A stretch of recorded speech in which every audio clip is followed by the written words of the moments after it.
बिस्मिल्लाहिर्रहमानिर्रहीम। अस्सलाम वालेकुम। आज संडे है और कल जो रात को कुछ मामलात हुए हैं इस मुल्क के साथ, आई एम प्रीटी श्योर कि आप सब बहुत ही एक मायूस माहौल में होंगे। लेकिन मैं आपको और मायूस नहीं करना चाहता, सिर्फ आपके साथ में एक स्क्रीन शॉट शेयर करना चाहता हूँ कि द इम्पैक्ट एक सेहत सहूलत कार्ड ने लोगों की ज़िंदगी में डाला था।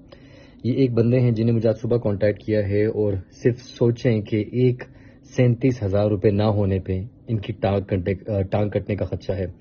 एंड हम लोग ये नहीं जानते कि कैसे वो इंसान हम तो नहीं, हम तो बहुत अल्लाह का करम एक प्रिविलेज क्लास से हैं, इसलिए शायद हमें उतना एहसास नहीं पड़ता, फ़र्क नहीं पड़ता।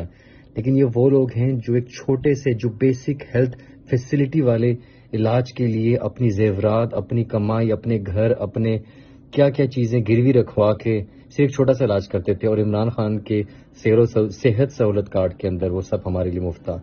तो मुझे इतना दुख हो रहा है कि अब ये सेहत सहूलत कार्ड इन लोगों ने डिसकंटिन्यू कर दिया है पूरे पाकिस्तान में।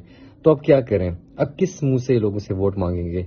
इनने लोगों के जो प्राइमरी हक, जो एक बेसिक नेसेसिटी होती है, जो एक हेल्थ केयर है, उसको तबाह कर दिया है। कौन सा ऐसा एक इदारा है, कौन सा एक ऐसा सरकारी या फिर सेहत का इदारा है जहाँ पे लोग जाके अपने बेसिक इलाज करा सकते हैं? सिंध, पंजाब, कश्मीर, कहीं पे भी people are being made to sacrifice. इतना टैक्स देने के बाद आपके जो बेसिक नेसेसिटीज़ हैं, जो आपकी बेसिक रिक्वायरमेंट्स, उनको बढ़ना चाहिए, कम ही होना चाहिए।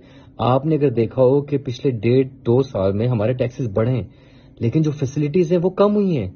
तो ये कौन सा इन प्रोपोर्शनल एक रिवर्सिबल एक एक्शन है जिससे हम टैक्स ज़्यादा दें तो हमारी फैसिलिटीज़ कम होंगी?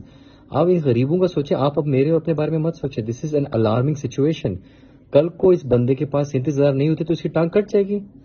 हम कैसे उन्हें दे सकते हैं? Please think about others. Please भाई, जब ये सारे वोट आपके पास लेने के लिए जाएं तो देखें कि इनने किस हालात पे मुल्क को लेके आए हैं। सेहत सहूलत card is an absolute necessity. आप छोड़े, स्टॉप पॉलिटिसाइजिंग इट प्लीज़।